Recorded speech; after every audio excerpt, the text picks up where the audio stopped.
teman-teman MPM Run Squad dimanapun berada, gimana kabarnya? Mudah-mudahan dalam keadaan sehat selalu, puasanya juga lancar ya.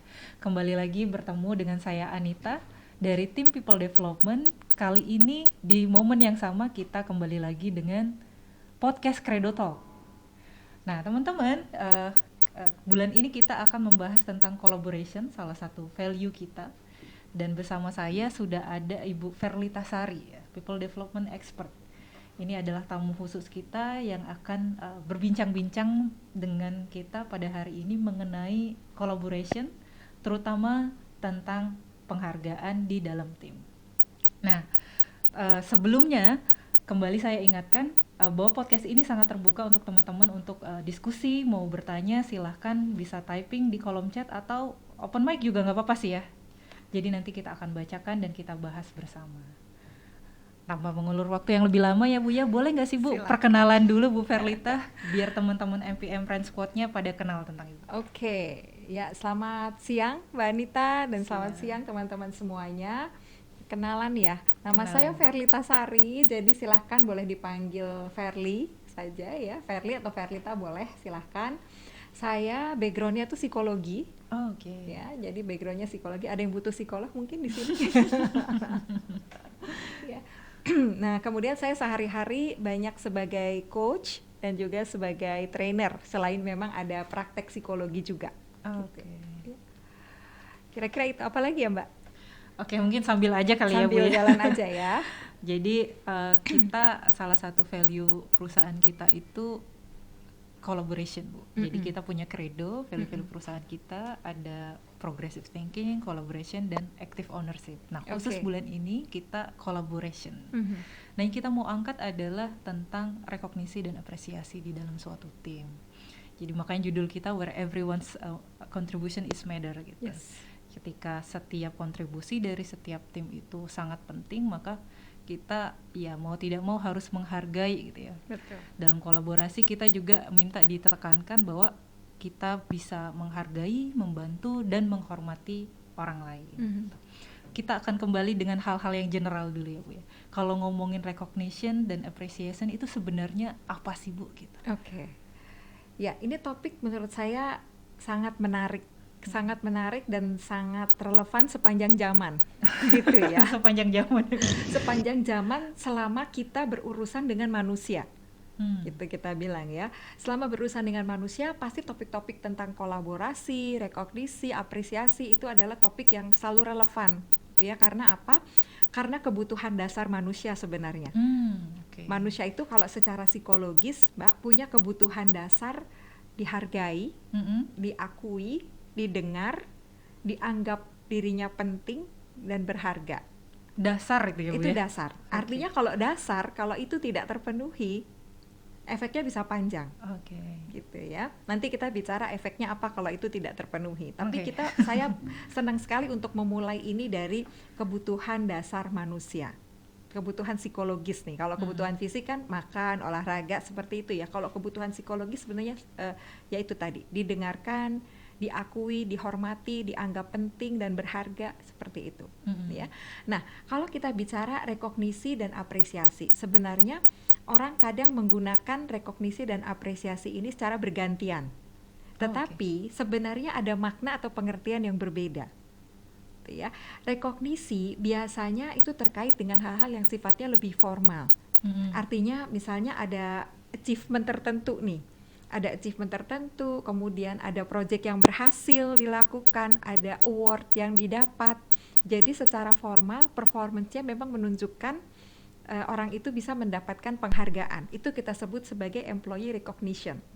Diakui atas pencapaiannya. Yes, diakui atas pencapaiannya. Pengakuan atas pencapaian seseorang. Nah, tapi kalau apresiasi itu bisa nggak terkait dengan pencapaian, tetapi atas value yang diberikan oleh orang tersebut. Lebih luas lagi berarti lebih ya Bu ya, luas, kalau ngomongin apresiasi. ya, tapi sekaligus bisa lebih dalam dan bisa lebih menyentuh. Jadi tanpa orang itu harus punya prestasi tertentu, kita selalu bisa mengapresiasi orang tersebut. Misalnya karena sikapnya dalam bekerja, karena mungkin keramahan dia, karena keteguhan dia memegang etika, misalnya, itu apresiasi bisa diberikan. Jadi itu bedanya, walaupun kita seringkali gandengan gitu ya. Gandengan dan efeknya sama. Efeknya adalah positif dua-duanya, membuat orang lebih sehat secara mental, membuat orang lebih happy dalam bekerja, tetapi pemberiannya itu bisa karena aspek yang berbeda. Sebenarnya itu. Terus kalau ngomongin bentuknya nih Bu, terutama di perusahaan gitu. Kalau dikategorikan rekognisi terus apresiasi itu seperti apa aja sih Bu? Ya. Balik lagi ya, karena rekognisi, kita ngomongin rekognisi dulu ya, karena ini yang lebih formal terkait dengan mungkin KPI, terkait dengan project yang lagi dipegang. Biasanya ada banyak. Pertama, yang populer di kita tuh misalnya bonus. Bonus itu juga sebenarnya salah satu bentuk rekognisi. Tuh ya, ada bonus misalnya teman-teman di sales nih. Kan ada target, kemudian achieve, ada bonusnya. Misalnya ada komisinya, ada bonusnya. Itu sebenarnya salah satu bentuk rekognisi. Kemudian award, Employee of the Year. Misalnya ya, itu kan suka ya best ada performer gitu ya. Betul, the best performer. Kemudian ada lagi kalau ada bulan inovasi, Innovation Award misalnya. Itu juga bentuk dari rekognisi. Karena orang diakui memang karena ada sesuatu yang dia create atau yang dia achieve. Kemudian ada yang bentuknya written, tertulis. Misalnya email. Ada yang berprestasi kemudian diberikan email penghargaan yang bisa dilihat oleh semua karyawan. Itu juga sebenarnya bentuk rekognisi. Gitu. Atau verbal di dalam sebuah meeting, walaupun bentuknya bukan tadi Employee of the Year dan sebagainya, tapi dalam sebuah meeting diumumkan misalnya bahwa si A berhasil menyelesaikan gitu. Itu adalah bentuk-bentuknya. Bentuk-bentuk rekognisi. Bentuk-bentuk rekognisi. Jadi harusnya sih ada ya. Maksudnya dalam setiap perusahaan kita harus meng-create itu sih sebenarnya. Itu ya, baik dalam setiap project atau per tahun atau per semester. Saya suka lihat ya kalau misalnya di hotel gitu kan suka ada ya, itu kan juga salah satu bentuk yang fotonya dipajang, terus ini Employee of the Month. Paling gampang tuh di McD atau KFC Bu. Ya, kita sebutin merek ya. Betul. Di rumah sakit juga kadang-kadang ada ya, seperti itu bentuk rekognisi sebenarnya. Best staff itu adalah rekognisi. Tapi kalau ngomongin apresiasi Bu, yang tadi lebih luas itu gimana Bu? Nah, kalau apresiasi itu saya merujuk kepada ada yang namanya bahasa apresiasi. Kalau teman-teman di sini pernah mendengar 5 language of love, jadi bahasa cinta. Yang kayak physical touch. Nah, betul ya. Ini oleh Gary Chapman. Jadi bahasa cinta itu kan ada 5 nih buat teman-teman mungkin refresh ya, udah lama nggak denger gitu ya. Bahasa cinta itu ada kata-kata, word of appreciation gitu ya. Ada physical touch, sentuhan. Kemudian ada hadiah. Gitu, ada service dan ada waktu, quality time. Nah, oleh Gary Chapman dan satu lagi temennya gitu ya, ini kemudian diadaptasi ke dalam bentuk kerja di lingkungan pekerjaan. Itu namanya 5 bahasa apresiasi. Gitu. Jadi apresiasi itu banyak cara sebenarnya untuk bisa melakukan. Gak harus bentuknya reward yang berbentuk material ya, gak harus gitu terus. Bahkan gak harus seperti itu.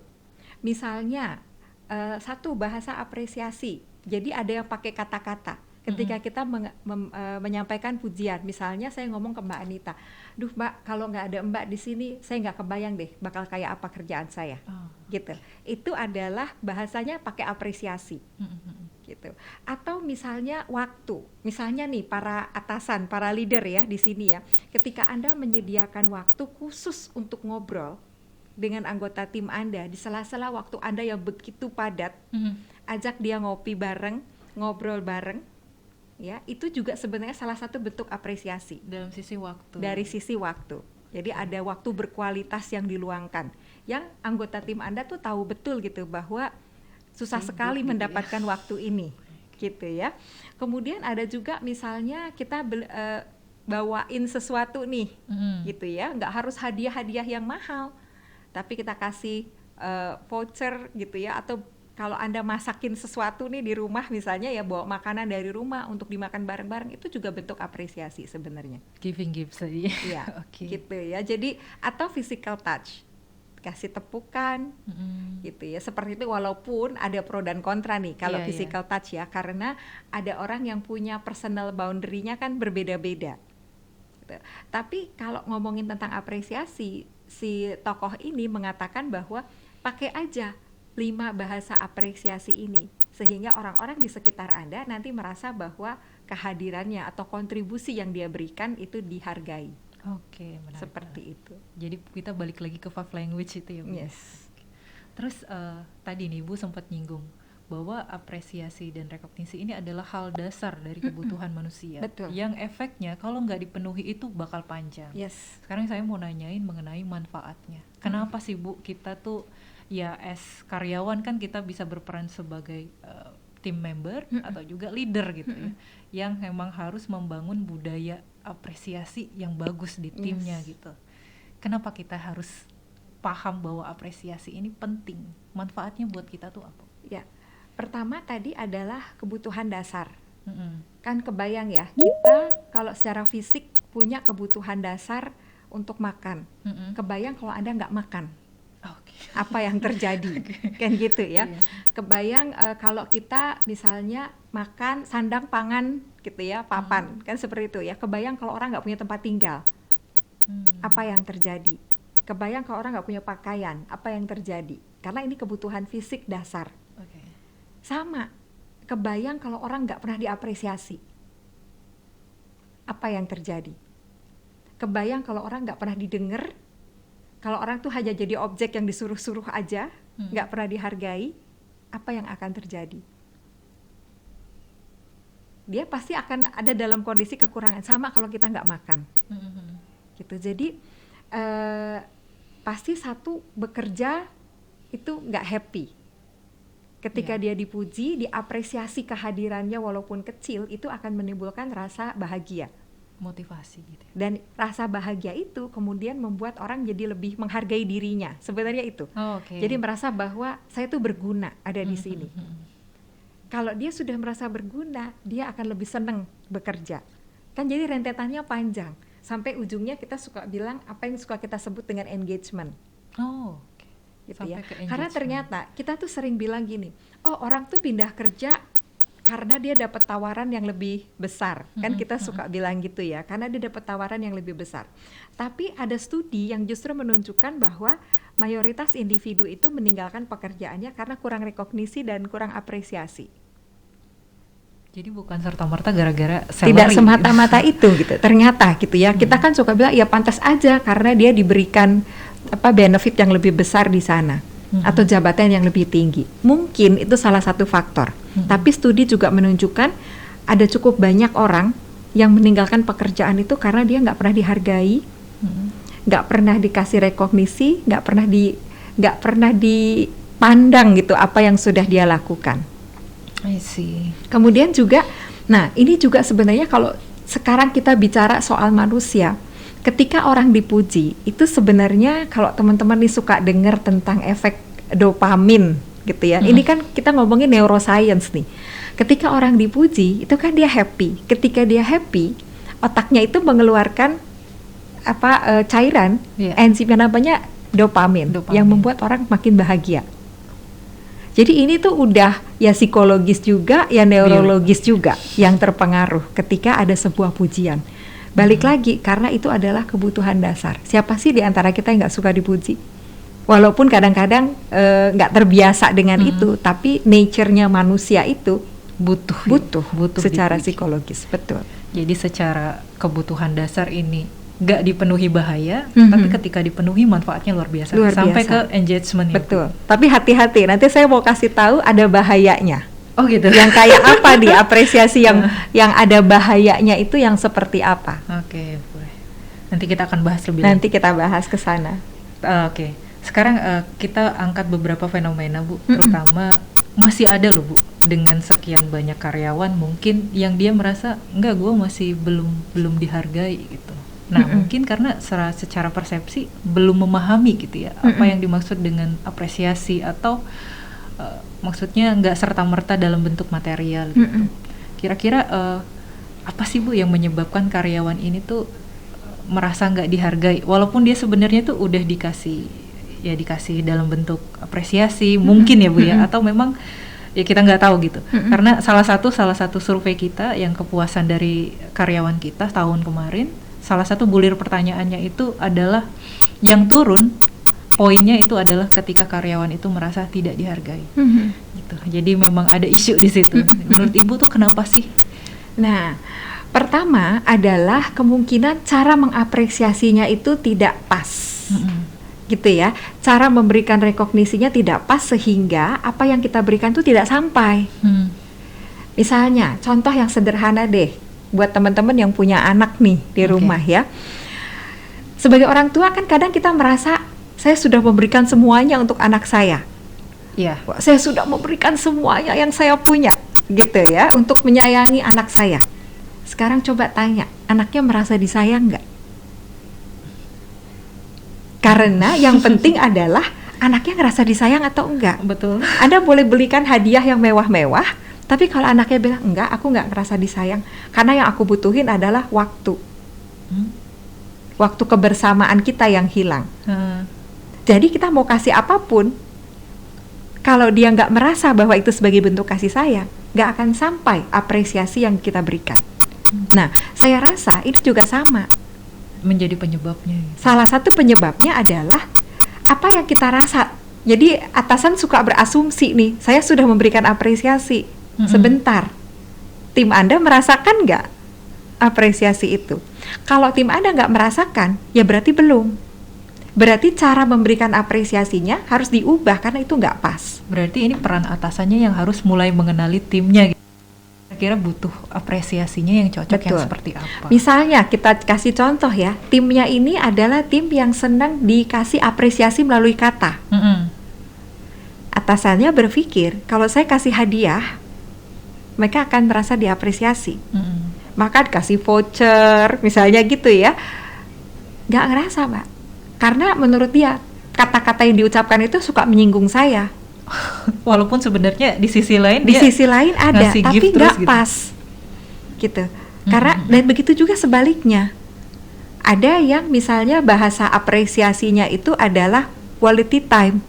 Begitu bosnya panggil, ngobrol, dia merasa, wah luar biasa ya, bos itu mau meluangkan waktu buat saya. Padahal saya ini apalah, misalnya gitu. Tapi kita kasihnya yang lain. Kita kasih tepukan, nggak berasa buat dia kan, gitu ya. Sehingga pada saat disurvei dia bilang enggak kok, saya nggak dihargai. Gitu. Sebenarnya ada unsur seperti itu sih, Mbak Anita. Ya berarti ini balik lagi ke peran atasan untuk yuk mulai kenali gitu timnya kira-kira lebih suka yang mana nih gitu dari 5 language tadi. Terus kalau misalnya kita balikin lagi Bu, kita sebagai tim yang merasa belum dihargai itu kira-kira harus seperti apa sih Bu?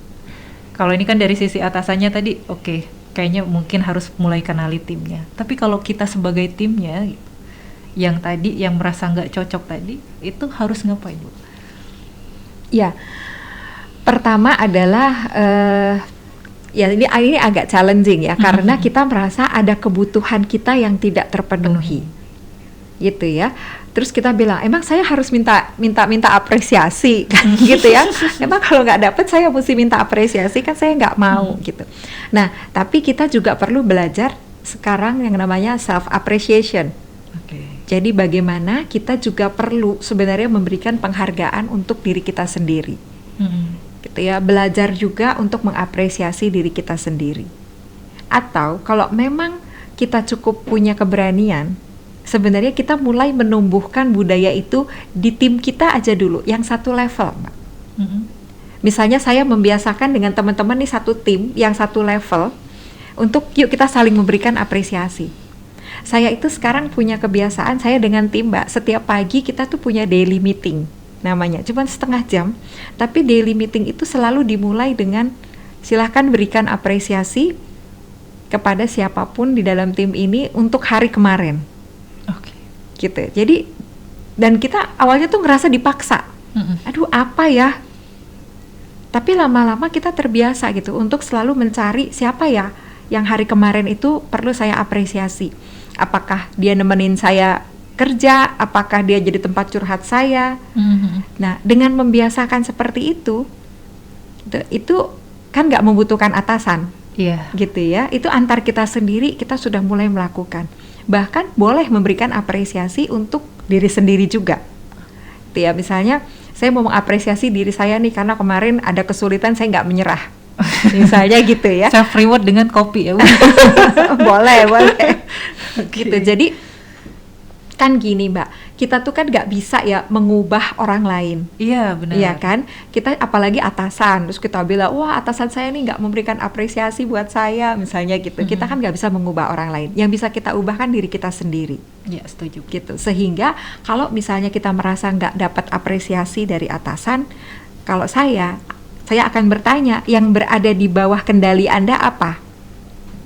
Kalau atasan kan di luar kendali kita. Pertama adalah diri kita sendiri, kedua adalah kita membiasakan antar teman-teman nih di tim kita untuk mulai saling memberikan apresiasi. Jadi sebagai tim member pun bisa ya Bu ya, bisa. Memulai budaya itu. Betul. Dengan ya satu levelnya gitu. Betul. Ya. Atau kita memberi contoh juga boleh loh. Memberi contoh, gitu memberikan apresiasi ke atasan. Okay. Gitu. Semoga dia sadar, semoga gitu. Ya. Oke, menarik. Saya mau balik lagi Bu tentang membangun awareness nih. Kalau kita ngomongin dari tadi kan gila, banyak banget manfaat dari apresiasi rekognisi ini gitu. Tapi terkadang ya terutama di leader ya Bu ya, mungkin karena target pekerjaan yang tinggi gitu ya, sehingga bahasa-bahasa yang secara sadar tidak sadar itu yang kurang positif itu tercetus lah gitu ya. Dan ini bukan terdengar seperti apresiasi, malah kebalikannya bagi timnya gitu. Gimana ya Bu ya, biar leader ini paham gitu atau aware lagi. Yuk diubah yuk gitu. Maksudnya akan berdampaknya panjang ketika tim membernya itu merasa tidak dihargai sama sekali, bahkan ya lepas dari engagement ya akan resign gitu. Banyak kasus kan karena meninggalkan perusahaan ya karena tidak dihargai tadi. As leader Bu, kira-kira awareness-nya seperti apa Ibu? Saya selalu bilang ya sama para leader, yang paling pertama adalah every business is people business. People business. Jadi kalau kita mau ngomongin bisnis apa aja tuh tentang manusia. Kalau kita bisa mengelola tim kita, mereka akan bekerja untuk bisnis ini. Gitu loh. Jadi jangan pernah gitu berpikir bahwa ngurusin orang sama ngurusin bisnis terus kita pisahin. Enggak lah, saya mau fokus bisnis, saya nggak mau ngurusin orang. Nggak bisa. Nggak akan bisa. Saya banyak coach saya itu di level eksekutif Mbak Anita. Jadi saya eksekutif coach. Mereka tuh kadang-kadang masih berpikir seperti itu. Yang penting saya urusin bisnisnya, sistemnya, strateginya gitu. Sebentar, yang ngejalanin siapa? Timnya gitu. Timnya. Jadi every business is people business, itu yang harus disadari. Kalau kita nggak baik sama tim kita, nggak akan sukses. Betul. Kalaupun sukses itu sementara, artinya mereka melakukan dengan terpaksa sambil nyari-nyari peluang di tempat lain, kan gitu ya jadinya ya. Aduh, sering terjadi tuh. Iya, jadi kalau lihat ya beberapa klien gitu ya, beberapa company yang orang-orangnya itu cukup bertahan lama, ternyata mereka tuh cukup memberikan kebebasan benar-benar ya untuk berkreasi, untuk salah bahkan. Kadang-kadang kan leader itu suka nggak mentolerir kalau ada cara baru yang dilakukan kemudian caranya ternyata nggak 100% berhasil. Iya benar, trial error lah gitu. Trial dan error gitu. Tapi nah sebenarnya inilah yang membuat orang pada akhirnya mau mencoba sesuatu. Iya. Jadi itu yang pertama harus disadari, every business is people business. Kemudian yang kedua, semuanya bisa dilatih kok. Jadi saya sering juga mendengar orang bilang, aduh aku ini udah kayak gini dari sananya. Saya tuh gak bisa deh alus-alus nih, gaya gue emang kayak gini. Sebentar, itu hanya cara Anda berlindung karena Anda gak mau berubah kali ya. Sebenarnya kata-kata itu bisa dilatih. Kata-kata itu bisa dipilih, intonasi itu bisa dipilih, volume suara juga bisa dipilih. Jadi buat saya nggak ada orang yang saya udah dari sananya kayak gini dan saya nggak bisa berubah. Sebenarnya bisa berubah. Sebenarnya bisa kalau mau. Jadi balik lagi berarti tadi every business is people business. Jadi nggak bisa seorang leader hanya fokus kepada operasional bisnisnya aja, tapi juga tetap harus mikirin orangnya gitu ya. Aduh batuk. Iya, nggak apa-apa Bu. Saya mau nyodorin minuman nggak bisa, Bu. Iya. Monggo Ibu, silakan. Puasa soalnya. Iya. Oke. Tadi Ibu sempat singgung ketika ada tim kita misalnya yang salah gitu ya, Bu ya. Artinya dia mencoba mungkin lalu salah gitu ya, atau dalam pekerjaannya ada hal yang baru gitu, atau karena tuntutan waktu jadi harus terburu-buru sehingga kesalahan itu banyak sekali kemungkinan bisa terjadi. Kalau dari sisi ngomongin apresiasi itu sendiri, Bu, ketika tim kita salah gitu ya, Bu, tapi kita bisa nggak sih, Bu, menghargainya? Apakah apresiasi itu mutlak ketika hanya berhasil dan benar gitu, atau ketika ya salah pun kita butuh mengapresiasi? Nah, balik lagi tadi perbedaan dengan rekognisi. Iya. Kalau rekognisi itu ketika ada sesuatu yang di-achieve. Apresiasi kan tidak. Jadi bisa. Apresiasi tetap bisa diberikan meskipun ada kesalahan. Tapi yang kita harus hati-hati nih ya dalam memberikan apresiasi itu adalah sebenarnya apresiasi itu jangan hanya diberikan terkait result. Gimana tuh, Bu? Ya, jadi kadang-kadang orang itu hanya menghargai, oh bagus ya hasil kerja kamu. Tapi dia nggak menghargai upayanya untuk mencapai itu. Oke. Itu yang berbahaya, Mbak. Kalau teman-teman ya pernah baca buku terkait dengan mindset, fixed mindset dan growth mindset. Jadi kalau kita ingin anggota tim kita terus bertumbuh, jangan mengapresiasi hasilnya saja, tapi prosesnya juga. Tapi proses untuk sampai ke sana. Kalau kita cuma bilang, wah kamu tuh orangnya hebat ya, kamu tuh pinter, kamu tuh emang orang yang paling inovatif di sini. Kadang-kadang ungkapan seperti itu malah membuat orang takut untuk mencoba hal yang baru, karena dia takut menjadi salah dan dia takut tidak inovatif lagi. Jadi sebenarnya malah di buku itu kita nggak boleh membicarakan ujungnya aja. Justru kita harus menghargai kamu tuh walaupun salah kamu coba lagi, walaupun sulit kamu tetap mencari, walaupun dimarahin kamu tetap usaha. Iya. Itu yang diapresiasi. Karena kalau kita cuma mengapresiasi ujungnya, itu membuat orang jadi khawatir kalau dia salah dia nggak akan diapresiasi lagi. Jadi hal yang harus kita lebih hati-hati dalam memberikan apresiasi itu adalah ketika kita hanya mengapresiasi hasil akhirnya saja. Tapi harus juga melihat prosesnya. Prosesnya, jatuh bangunnya, perjuangannya, usaha yang sudah diberikan. Usaha yang diberikan, keinginannya, bahkan keinginan untuk mencoba sesuatu yang baru, di mana orang-orang semuanya takut mencoba, dia berani mencoba. Bahkan salah pun kalau dia bisa mengambil pelajaran, itu harus diapresiasi juga. Nah, ketika itu udah bisa diberikan, orang jadi melihat bahwa nggak apa-apa. Toh kesalahan itu juga bukan berarti kita sembarangan, nggak ada perhitungan. Tetap dihitung, tapi namanya mencoba sesuatu yang baru, kan selalu ada kemungkinan salah. Kalau enggak, ya jangan nyoba yang baru. Kalau Anda menutup sama sekali pintu melakukan kesalahan, ya nggak usah buat sesuatu yang baru. Dan nggak usah mimpi ada inovasi. Kan gitu ya. Gitu. Kalau kita masih pengen ada inovasi, selalu berikan peluang. Walaupun sudah dihitung, sudah disimulasikan, namanya baru, tetap ada peluang untuk salah. Iya. Error toleransi. Pasti ada, gitu. Nah, jadi bagaimana sekarang kita fokus kepada hal-hal yang bisa diapresiasi, yang bisa membuat orang itu jadi lebih berani, jadi lebih bertanggung jawab mungkin, dan jadi lebih juga mengapresiasi dirinya sendiri. Iya, betul, setuju. Oke.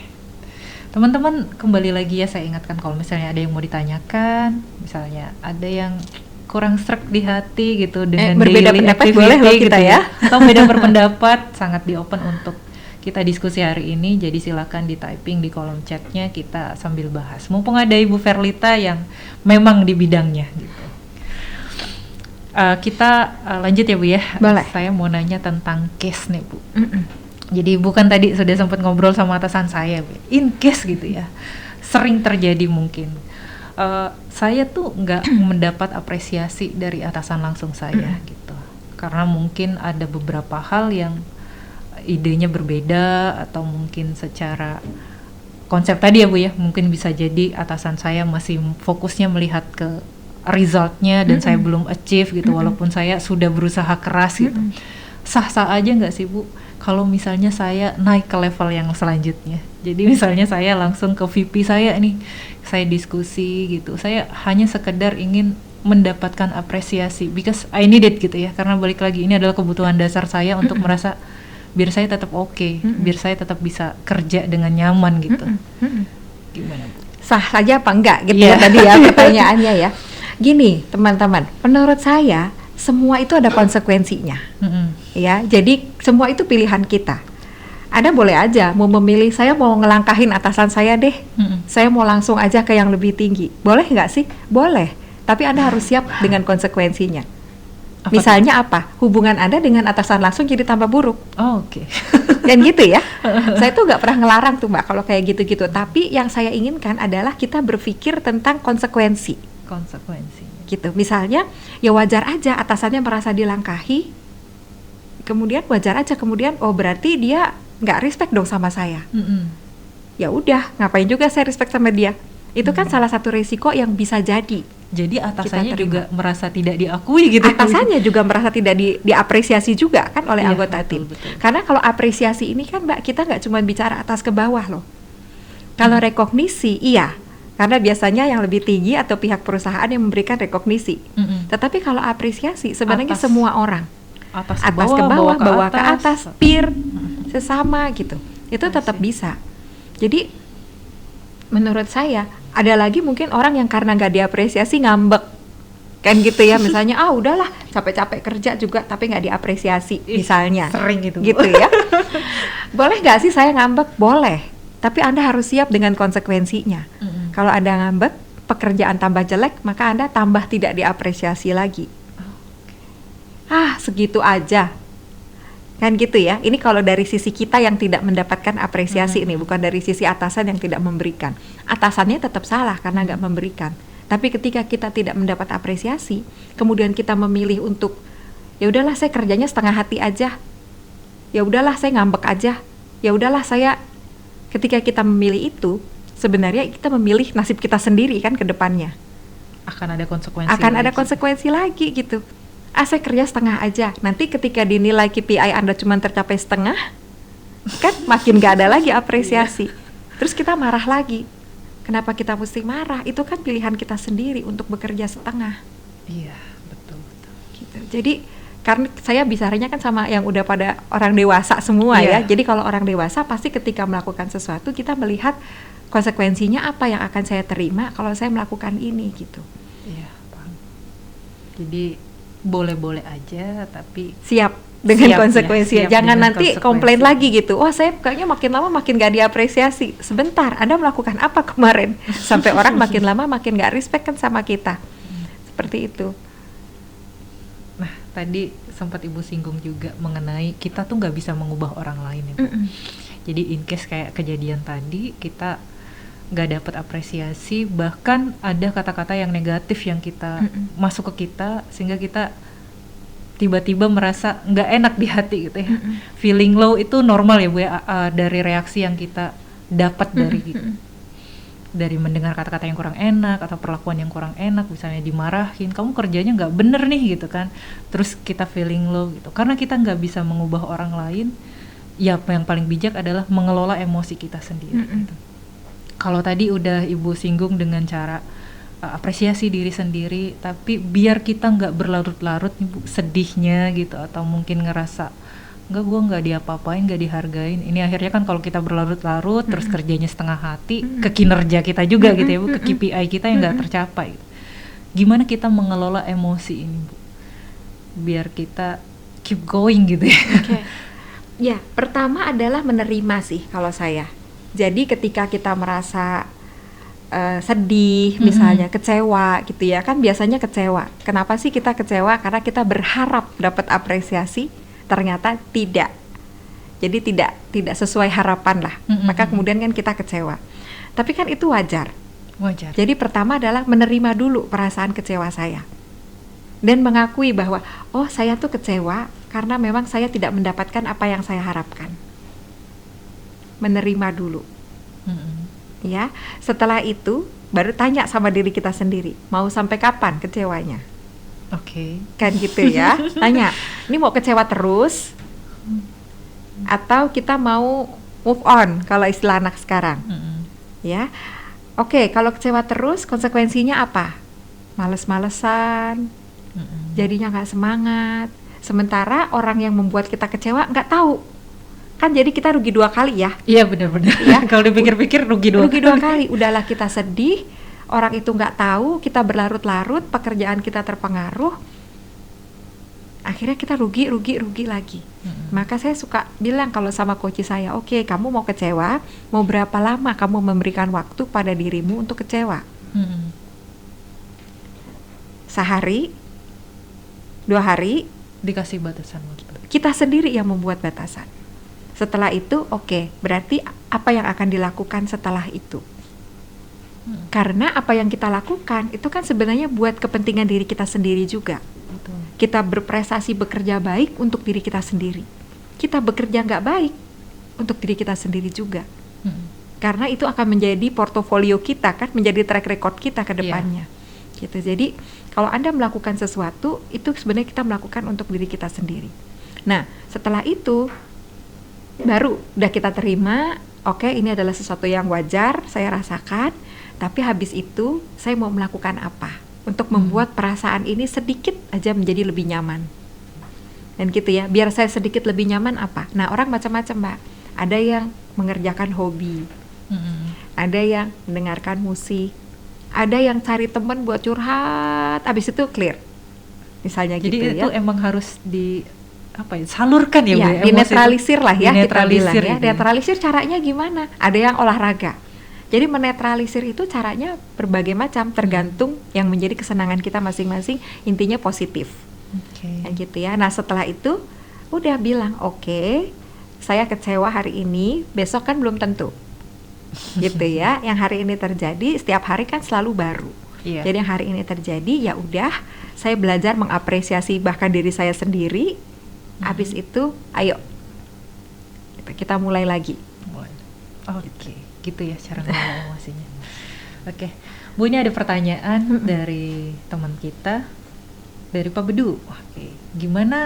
Bagaimana kita bisa tahu batasan-batasan untuk melakukan self reward? Karena kadang kita jadikan self reward ini sebagai kedok untuk melakukan sesuatu hal yang kita inginkan. Apalagi sekarang dikit-dikit self reward gitu. Jadi rewardnya ini berasa nggak berkesan. Bener, Bu, saya juga merasakan itu. Gitu ya. Nggak apa-apa deh self reward gitu. Relate nih.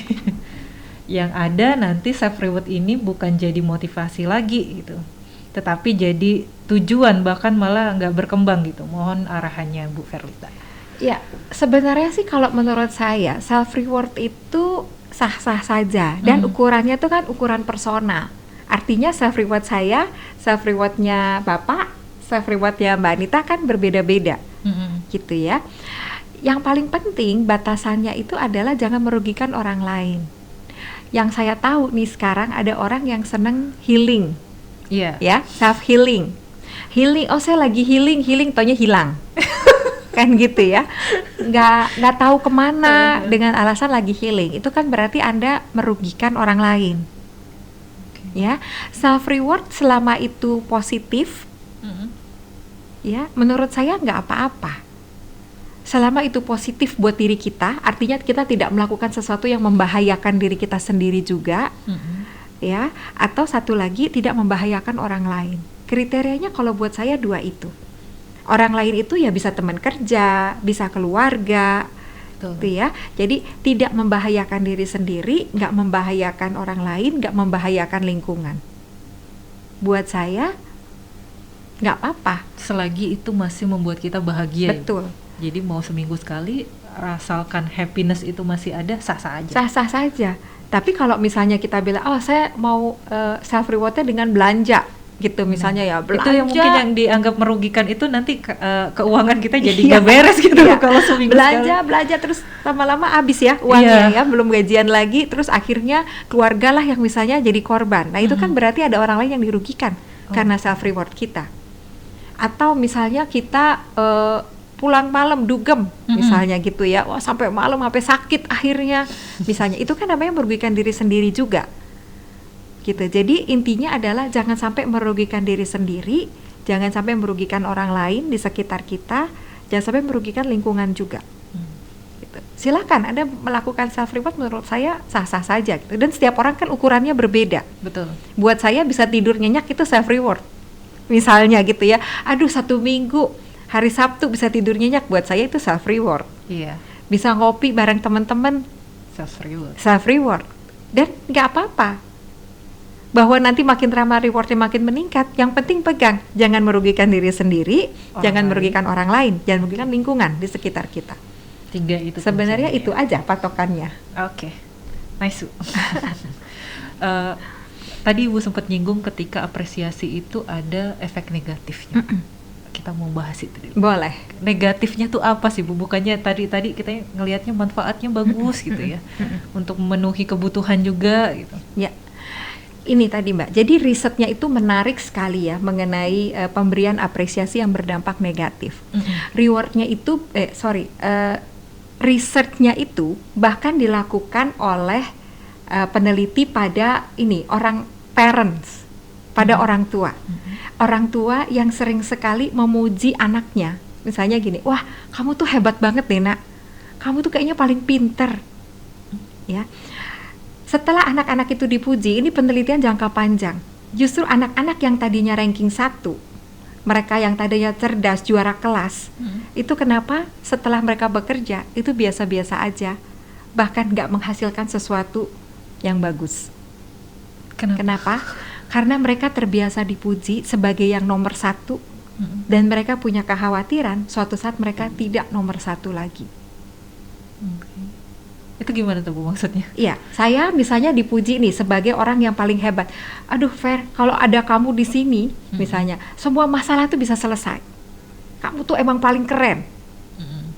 Untuk saat pertama itu menyenangkan buat saya. Betul. Tapi karena saya terlalu sering dipuji seperti itu, bukan dipuji karena usaha saya, maka saya sebenarnya jadi punya kekhawatiran kalau label hebat itu hilang dari saya, Mbak.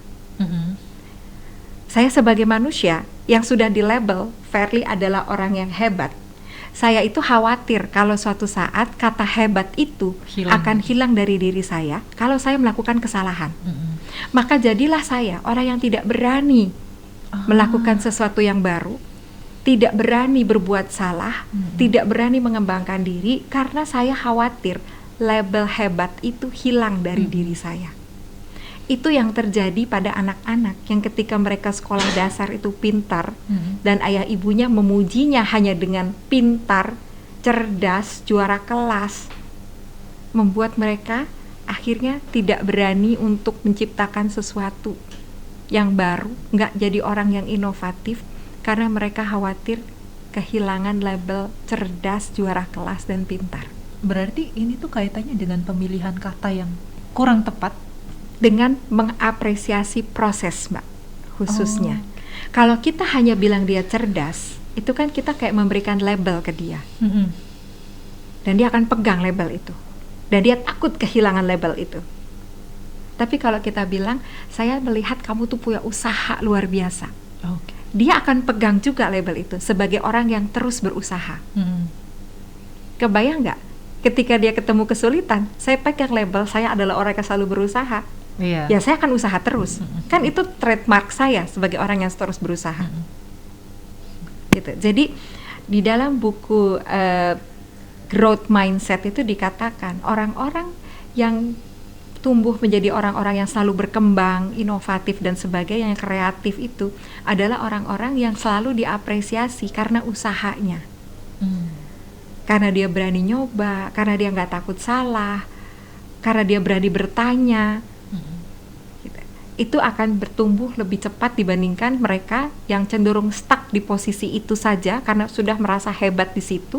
Mereka stuck di posisi itu dan mereka takut untuk mencoba, karena ketika mencoba selalu ada resiko nggak achieve. Orang-orang yang udah terlanjur menanamkan ke dirinya saya adalah orang hebat nomor 1, saya akan khawatir kehilangan label itu, Mbak. Makanya lihat deh di sekitar kita, teman-teman, banyak orang yang menciptakan sebuah karya meledak, apakah di dunia seni, ya, menciptakan karya, menulis buku meledak, bikin film, bikin lagu meledak, abis itu hilang. Kenapa? Karena dia takut karya keduanya tidak meledak lagi seperti karya pertama. Maka dia berhenti sampai di situ karena selalu berpikir, aduh nanti kalau karya kedua saya tidak sebagus karya saya yang pertama gimana ya? Hilang dong kekaguman orang terhadap diri saya. Oke. Khawatir tadi. Jadi ada bahayanya ketika kita hanya memberikan label-label tertentu yang terkait sama hasil akhir, Mbak.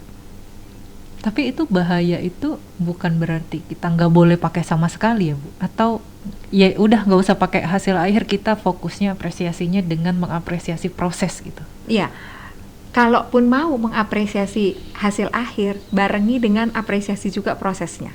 Jadi jangan hasil akhir sendiri, barengi juga dengan proses untuk mencapai itu. Selalu ingat bahwa kalau saya cuma memberikan feedback terhadap hasil akhir, itu punya bahaya buat orang yang saya kasih apresiasi ini. Iya, iya. Kedepannya, jangka panjangnya. Untuk saat itu menyenangkan, tapi untuk jangka panjangnya itu bisa membuat dia lebih jadi tidak berkembang lagi ke depannya. Bisa jadi berhenti sampai di situ gitu. Oke, bisa dipahami. Itu reminder untuk para leader, mungkin juga nggak cuma leader ya Bu ya, karena kan apresiasi bisa datang dari mana saja. Betul. Jadi hati-hati kalau misalnya kita mengapresiasi teman kita gitu. Jadi mungkin lebih fokusnya ke proses gimana effort dia untuk mencapai. Atau dua-duanya. Jangan lupa gitu. Ketika mengapresiasi hasil akhir, jangan lupa apresiasi juga prosesnya. Oke. Ada pertanyaan lagi Bu Verlita dari Mas Adit. Bu Verlita, jika ada orang yang memang haus akan pujian, yang berarti memang dia akan termotivasi jika dia diberi pujian. Semakin banyak pujiannya, maka semakin tinggi juga motivasinya. Pun sebaliknya, jika tidak diberi apresiasi, kira-kira gimana ya Bu untuk terkait hal tersebut? Jadi orang ini bergantung banget dengan pujian tuh. Ya. Nah, ini dari sisi apa? Kan kita bisa lihat dari sisi dua ya, dari sisi leadernya atau dari sisi orangnya sendiri. Karena pasti berbeda.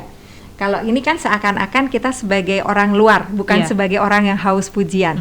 Gitu. Baik ya, itu leader maupun temennya maupun gitu ya? Temennya, kita melihat orang ini haus pujian, jadi kalau dia nggak ada dikasih pujian, kemudian dia nggak semangat bekerjanya.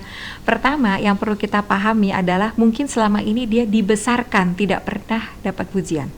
Oh, berpengaruh ya Bu ya? Pasti ya, pun termasuk orang-orang yang sulit memuji, orang-orang yang sulit ngasih apresiasi. Jangan-jangan waktu kecil tuh jarang juga dikasih pujian oleh orang tuanya. Karena ini kan sebenarnya pola sosialisasi di dalam keluarga dan pendidikan dari kecil kan, ya. Jadi kita mesti menyadari bahwa oh jangan-jangan si A ini adalah orang yang memang nggak pernah dapat pujian. Jadi itu kurang. Ibaratnya kalau orang itu kurang, orang kan kalau di sini haus ya. Kalau haus itu kan memang membutuhkan air kan. Betul. Memang dia punya kebutuhan itu, gitu ya. Jadi kalau saya untuk jangka pendeknya ya Anda penuhilah. Tapi untuk jangka panjangnya, kan kita bicara seperti itu, untuk jangka panjangnya, nah ini memang prosesnya jadi development jangka panjang. Artinya kita juga ingin dia tidak hanya tergantung dari pujian orang lain. Kan itu udah ngomongin development. Tapi kalau pertimbangan praktis, kalau orang butuh pujian, ya kasih pujian. Kalau orang butuhnya pujian melalui kata-kata, ya berikan kata-kata. Kan tadi ya, kalau orang butuhnya waktu berkualitas, sediakan waktu. Nah, tapi kalau kita orang people development, orang yang selalu peduli pada development orang lain, nah maka kita pelan-pelan harus ngobrol. Apa ya yang dia rasakan pada saat dia menerima pujian, kemudian apa sebenarnya yang dia butuhkan dari dirinya, yang dia selalu merasa kurang. Itu harus pembicaraannya cukup jangka panjang. Lakukan coaching mungkin, lakukan konseling. Berarti orang ini tuh memang butuh diobrolin dari orang lain ya Bu ya? Maksudnya nggak bisa sadar dengan sendirinya, butuh yuk ngobrol gitu ya. Maksudnya kamu kayaknya kalau nggak dipuji kamu gampang ini gitu. Atau kita bilang, kok rasanya saya melihat kamu senang sekali ketika dipuji. Apa yang kamu rasakan pada saat dipuji? Kalau pada saat nggak dipuji, apa yang kamu rasakan? misalnya. Jadi mulai dengan menggali. Menggali. Nah, buat orang yang haus pujian, orang itu sendiri. Misalnya kita sadar nih, wah ternyata saya termasuk yang haus pujian gitu ya. Kan kadang-kadang kita nggak sadar, tapi Bener. ketika di feedback, wah ternyata saya termasuk orang yang haus pujian dan saya nggak bisa bekerja kalau nggak ada pujian. Nah, ini yang kita perlu cari tahu ke dalam diri kita. Apa akarnya? Yang tadi apa yang membuat saya seperti bisa ini? Jadi pengalaman kita. Bisa jadi pengalaman. Ya, oh ternyata orang tua saya tuh memang pelit banget memuji. Kalau dapat 7, kenapa nggak 8? Kalau dapat 8, kenapa nggak 9? Kalau dapat 9, kenapa nggak 10 gitu? Kayak nggak pernah puas. Iya. Jadi jadilah saya orang yang seperti ini. Kalau bisa kita atasi sendiri. Kalau itu sangat mengganggu, maka mungkin butuh bantuan profesional untuk mengatasinya. Oke, menarik. Oke Bu Verlita, kita udah di menit-menit terakhir. Udah hampir 1 jam ternyata Bu. Nggak terasa ya? Nggak kerasa. Saya mau balik lagi Bu, dari saran Ibu kira-kira untuk teman-teman di MPM Rent Squad, di MPM Rent ini, biar kita bisa membangun budaya. Karena kan ini nggak bisa dimulai sehari 2 hari, tapi ini harus menjadi kebiasaan gitu. Kita mau baik itu sebagai leader maupun juga tim member, gimana ya Bu? Hal yang paling sederhana deh mungkin yang bisa jadi budaya kita untuk memulai apresiasi ini, apresiasi dan rekognisi ini. Ya, kalau yang saya tahu ya, seterbatasnya pengetahuan saya, tapi yang saya tahu kalau kita membangun budaya atau menanamkan values itu mulainya dari atas. Gitu ya, jadi mulainya dibentuknya tuh dari atas budaya itu. Jadi mulailah mungkin membiasakan untuk misalnya nih, saya setiap hari mengharuskan diri saya untuk ngasih apresiasi kepada satu orang. Itu perlu pembiasaan. Gitu ya, perlu hari ini siapa ya, jadi kan itu tuh kayak PR gitu buat kita. Hari ini siapa yang bisa saya apresiasi. Ya, besok juga gitu, setiap hari. Atau bahkan kita seperti tadi, kita bisa masukkan di dalam meeting. Sebelum meeting dimulai, siapa orang yang kita mau apresiasi. Kalau kita punyanya meeting mingguan, oke, dari hasil kerja kita minggu lalu, siapa orang yang kita bisa apresiasi atas hasil kerjanya. Dan itu nggak harus sesuatu yang besar gitu, sesimpel dia nge-WA saya dan kasih saya saran, sesimpel dia perhatian sama saya, dan kita membiasakan itu. Mungkin pertamanya akan terasa aneh kalau nggak biasa, ya. Tapi semua membangun budaya apapun pertamanya pasti aneh. Tapi itu perlu dilakukan. Apalagi kenapa saya katakan tadi membangun budaya harus dari atas ya, karena kan modelnya dari atas semuanya. Gitu. Terus kalau atasan pasti ada aja yang ngomong ya. Kalau atasan yang nggak mau bergerak juga, misalnya kan gitu ya. Selalu saja ada yang bicara seperti itu. Ya udah. Anda bisa apa? Bisa memulai dengan teman-teman, misalnya, atau sekalian mulai juga di keluarga masing-masing. Orang yang jarang kita hargai itu juga keluarga loh ternyata. Karena kita suka taken for granted. Jadi suka kayak ya udahlah kan keluarga ini. Ya namanya juga keluarga. Saya berbuat kesalahan juga nanti pasti diterima kan gitu ya. Jadi orang-orang yang jarang kita apresiasi itu kadang-kadang juga adalah orang-orang terdekat dengan kita. Dia juga udah tahu kok, saya nggak usah ngomong. Kadang-kadang kan gitu, saya nggak usah apresiasi, dia udah tahu kok kalau saya mengapresiasi. Ya gimana? Harus disampaikan. Jadi belajar untuk mulai 1 hari 1 orang aja. 1 orang di rumah, 1 orang di kantor. Misalnya. Aneh, mungkin terasa janggal, tapi nggak apa-apa. 1 bulan aja Anda melakukan, pasti lama-lama udah terbiasa. Saya bahkan pernah Mbak punya coach levelnya eksekutif, dia tuh men-challenge dirinya sendiri untuk itu. Dan dia punya daftar. Hari ini siapa yang saya apresiasi, kemudian hari berikutnya siapa, sehingga pada saat sesi coaching dia bawa ke saya, ini loh Bu, udah 30 orang dalam 1 bulan yang saya apresiasi. Kan keren, seperti itu. Lama-lama budaya itu nggak cuman ada di perusahaan, tapi dia hidup juga di dalam diri kita masing-masing. Dan itu bisa diubah ya Bu? Sangat bisa. Sangat bisa diubah. Oke, thank you Bu Verlita Terima untuk kasih. sharingnya hari ini. Teman-teman, untuk acara kita mengenai Credo Talk ini, apresiasi dan rekognisi. Kita sudah selesai, 1 jam waktu kita udah selesai. Thank you untuk teman-teman yang udah join, yang sudah aktif bertanya. Kita akan ketemu lagi di sesi Credo Talk selanjutnya. Selamat melanjutkan aktivitasnya.